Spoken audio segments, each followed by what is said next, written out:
Jeremy Swayman has not played up to what the organization or the fan base thought they were getting after his performance in the playoffs and the regular season last year. In fact, neither goalie has played well for the Boston Bruins this season. Linus Ullmark, on the other hand, is about to play meaningful hockey while his former teammates are not. Which begs the question, did the Boston Bruins trade the wrong goalie? So buckle up, Bruins fans. I'm here to give you the latest info on your beloved Boston Bruins. If you've been liking my Bruins content, please leave me a like and subscribe. If you've already done so, thank you, and let's get into it.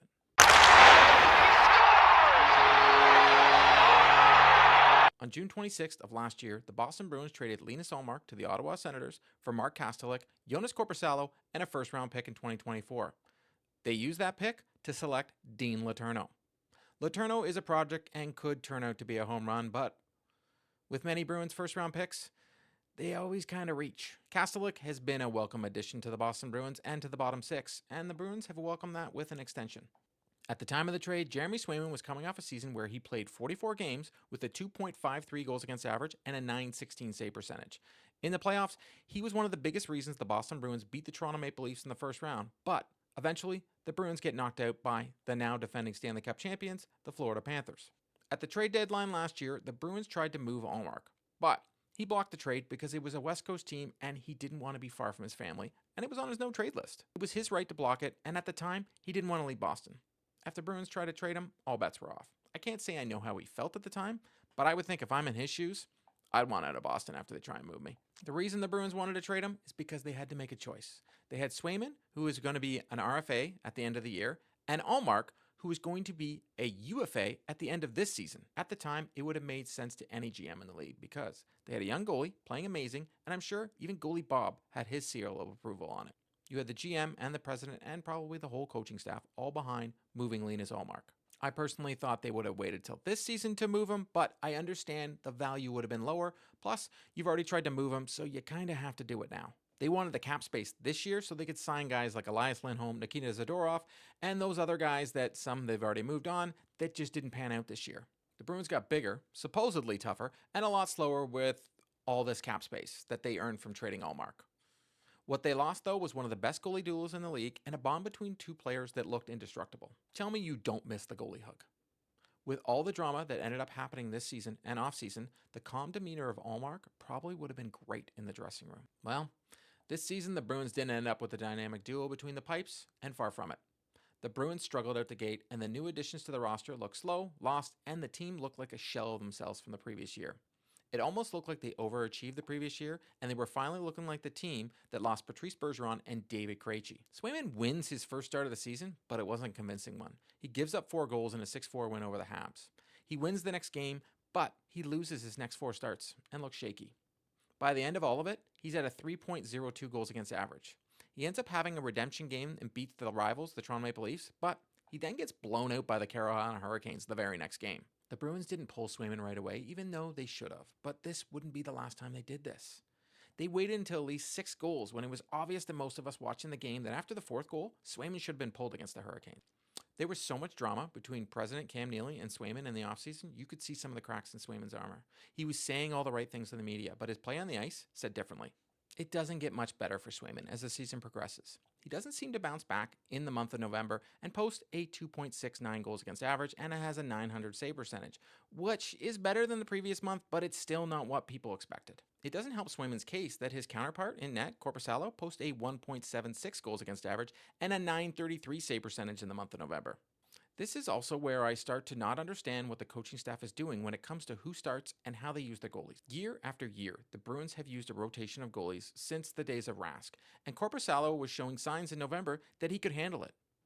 But in the month of December, he gets 4 starts to Swayman's 10, and one of those starts includes an 8-1 loss to Winnipeg, where the coaching staff leaves Swayman in net again. You would think after the November Korpisalo had, they would trust him more, but it was quite the opposite. Korpisalo would come back down to earth on what his career numbers would suggest and the remainder of the season by losing more games than he was wins. And he has a goals against average of 3.24 in January, only starting 1 game in the whole month of February. The way the coaching staff chose who gets the net baffled me all season. And the games Korpisalo got compared to Swayman did as well was a bit of a head scratcher. We would see Swayman play 3 to 4 games in a row and then sometimes more, but then Korpisalo would even get a start in that time. Korpisalo would only play teams like San Jose, Buffalo, Philly, Seattle, Detroit. He did play some better teams at the beginning of the season, but rarely did they do that after. I get it. Swayman is the number one goalie and should get all the starts against the playoff team. But when he's not playing well, should they be starting him back to back? There were some times where they would pull him for getting blown out and give him a start the next game. It made no sense. From my opinion, it looked at times like he was being punished for his offseason, which I know is a conspiracy theory, but I just don't know another way to explain it. He was being left in the net game after game when he's giving up 4 or 5 goals. It just doesn't make sense. They never did this before until this year. Swayman can say what he wants to the media, but it's obvious to any Bruins fan he doesn't have his stuff this season. But again, for some reason, the coaching staff continued to ride him into the ground. Korpisalo may have had a great November, but unfortunately, that was just an anomaly, and he got a little back down to earth to his career stats. The fans, though, seem to be harder on one goalie more than the other, but you could say Swayman brought that on himself. But I did find it a little laughable sometimes where Swayman would let in 2 goals and we lost because of Swayman. Korpisalo could let in 3 goals, 2 goals, it didn't matter. He played a great game no matter what. It's just something to do with Boston Bruins sports fans, and not all, just some. For some reason, and I've been known to do it myself, we blame the goalie for everything, and I've never understood why we do this. We did it to Tuukka Rask, and he was great, and I'm sure I'm going to get people in the comments telling me he wasn't, but statistically, you're wrong. I don't think either goalie has played well all this season, and both are letting in soft goals and can kill a team's momentum in a game. It doesn't help the goalies, though, that the team in the front of them can't score and sometimes is only getting 13 shots on net a game. That gets us to the team in front of them. The Boston Bruins have been consistently at the bottom of the league in every stat category this season, besides penalty minutes. Your boy is Nikita Zadorov, who hopped into the media the other day. You know what? You did great, Zadorov. You lead the team in penalties. Kudos to you. I'm not saying what Zadorov said shouldn't have been said. I'm just saying maybe sometimes if neither of you are playing well, just zip it. They have had one of the worst penalty kills and power plays all season. They're giving up more high danger chances than most of the league and giving up some of the most shots in the league. The team defense is lacking, but injuries to Hampus Lindholm and Charlie McAvoy just compound the problem. I have been saying it all season. They didn't look good even when they were in a playoff spot. I didn't think they could sustain it. Besides Pasternak and Geekie, there isn't one player we could be saying had a good season. The season was so bad they ended up trading their captain away, and yet I still see some fans blaming the goalie for their losses. It's a team game, and wow, the team in front of the goalies and the goalies have been brutal, and nothing compared to the team that they had the previous season. The Boston Bruins this season have been hanging their goalies out to dry. The coaching staff has done a poor job, if you ask me, with regards to net management, and either is playing Swayman far too many games in a row and leaving him in when they clearly shouldn't be, or they're just not playing Korpisalo enough when he was hot.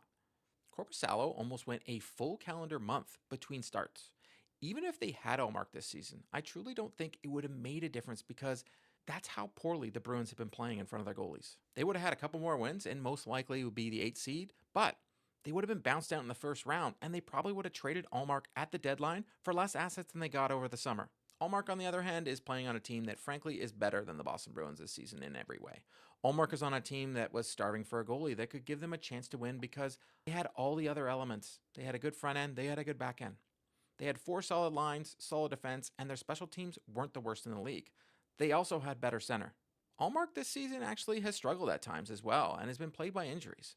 I have a feeling the Bruins figured Ullmark would have some persistent injury issues, and my guess is he's going to be injured a lot more during his career. In the first month in Ottawa, he posted a 2.76 goals against average and a 904 save percentage, but he only had 2 wins. His November wasn't much better, posting a 3.24 goals against average and an 878 save percentage. He only wins 3 games, and he had 5 losses, but Ottawa is losing these games by 1 goal most of the time, except for 2 blowouts. Ottawa is right at the cusp of a playoff spot, but they're just not there yet. December, Ullmark stands on his head and posts a 1.30 goals against average and a 956 save percentage. The Ottawa Senators are the top half of the league for all statistical categories, which is the opposite of the Boston Bruins. The fact of the matter is, Ullmark has a better team in front of him, but he's also playing better at this point.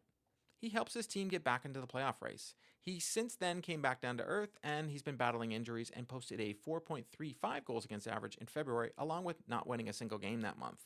In March, he posted a 310 goals against average and a 900 save percentage, but again, the team was finding ways to win. Not giving up leads at the very last second of a period, and they were battling at all times.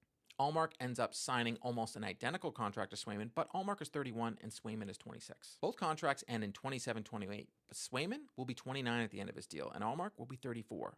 My guess is the Bruins didn't want to take a risk on an aging Ullmark who's starting to have injury troubles, and they took the younger goalie. It's a tale of two different teams going in different directions. Ottawa used to be the center of the drama around the NHL, but besides Shane Pinto, the only talk in Ottawa has been hockey. In Boston, locker room issues, contract issues, GM issues, ownership issues, president issues, just drama. It's like high school.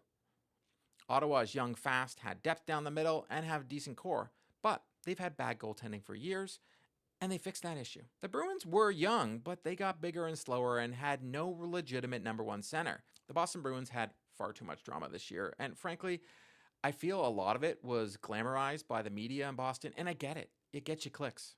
The Bruins are an easy target right now, and Swayman is one of the easiest. Swayman put all the eyes on him this offseason when he decided he wanted to get paid, which is his right, and any one of us in his shoes would have wanted to get paid as well. Not one of us is going to say no to the contract they offered him. I have gone into detail on how I feel that both sides are to blame in this whole Swayman contract negotiation thing, but at the time, it made sense to move on from Ullmark. But trading Ullmark too soon gave all the leverage to Swayman, and you can't get back from that. Brad Marchand, who has been one of the most loyal Bruins of all time, learned a lesson this season by always taking the team-friendly deal, because when it came time for him to get paid, the Boston Bruins traded him. Bruins management has zero loyalty because it's a business. So it always baffles me why fans always think players should have blind loyalty and take these team-friendly deals. Do I think Swayman has played well this season? Nope. He has shown a couple games where he's looked good, but it's obvious to me that the holdout and the weird choices with goalie management this season have gotten him rattled, and he just can't come back from it. His coaching staff has hung him out to dry far too many times this season, and I truly don't know why. The team in front of him, though, has been brutal and one of the worst statistically in the league all season. When they start pointing fingers at each other, it is what it is at this point. They all stink. Korpisalo hasn't been better, and most likely the Bruins will move on from him this offseason. We always praise goalie Bob when the goalies play well, so it's only fair to put some of the blame on him this season for how bad they played. I think they should bring in a whole new staff, from top to bottom. The Bruins haven't performed well. There is no area where they can say they excelled this season. Do you think they've been different if they didn't trade Ullmark? Not really. I think they would have most likely made the playoffs, only to be bounced in the first round, and like I said before, they would have had to move Ullmark anyways. I have no clue if they received any offers for Swayman this offseason and what they might have looked like, but I don't think they traded the wrong goalie. I think they traded Ullmark too soon and should have waited out at least to this season. I understand you won't get any more assets back, but you would at least have the goalie tandem. Trying to move him last year forced their hand, and they had to move him. Then again, all statistics pointed that Swayman was the better goalie and he was the future of the Boston Bruins. We all would have made this decision. It's real easy to have a revisionist history and look back and say, well, no, I called it back then. I'm sure some people did, but I would say 90% of us didn't. Players over the age of 30 with a history of lower body injuries don't age like a fine wine, and quite the opposite. The previous season, the Bruins handled the Swayman arbitration case poorly. They had the option to give him a 2-year deal and elected on a 1-year deal. At the time, Sweeney tried to praise it by saying, look what we're doing for him, and a lot of people were also saying they had to do it for cap. But considering they only paid him $2 million less than they would have paid him on the 2-year deal, you could have made it work. The management created the mess, so I have no sympathy for them. I think it's more than a goaltending issue for the Bruins' struggles this year, but it's been years and years of fans always blaming the goalies, and I don't think it's going to change. I personally don't think it mattered who was in the Bruins' net this season because that's how poorly they played. It's not one player playing bad, it's a whole team of players playing bad. They got a Jack Adams winning coach fired, but it also turns out it looks like he didn't want to be there, and what does that say about the organization that the guy didn't want to be there? The Bruins always pride themselves on culture, and I think it's time for a change from the top down. They brought Chara in for this phantom job that we don't know much about, so maybe he is a leader on and off the ice all the time. So maybe give him some role where he can change the culture of this team again. My guess is I will get a lot of disagreements on my opinion here, but that's okay. If I had a crystal ball, maybe I would have changed my mind again too, but if Swayman gotten that 2-year deal from arbitration, we wouldn't even be having this conversation. The Bruins probably still would stink though. I want to hear from you though, because I know this is a polarizing topic. Drop your thoughts below because all opinions are welcome.